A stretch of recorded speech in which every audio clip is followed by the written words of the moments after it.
Hi, it's Patrick Hutzel from intensivecarehotline.com with another quick tip for families in intensive care.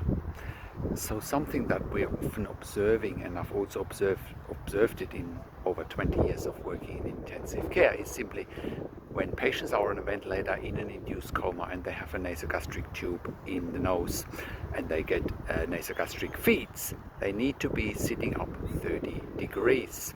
Otherwise, the risk of aspiration is just too big. So what that basically means is if patients are lying flat while they're on a ventilator in an induced coma and they're having nasogastric tube feeds going in, and if they're lying flat, the risk of them vomiting and aspirating gastric content into the lungs is very high, and they would then often end up with a aspiration pneumonia. So the number one goal for someone in intensive care in an induced coma and on a ventilator is to come off the ventilator and get out of the induced coma.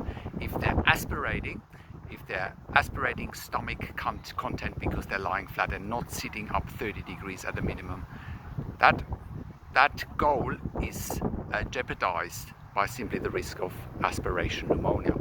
So go and watch when you have a loved one in intensive care. Make sure they are sitting up at least 30 degrees when they have feeds going in, and 99% of ventilated patients in intensive care have nasogastric feeds going in.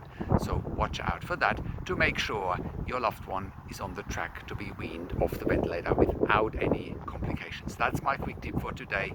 Check out intensivecarehotline.com. If you have a loved one in intensive care, call us on one of the numbers on the top of our website.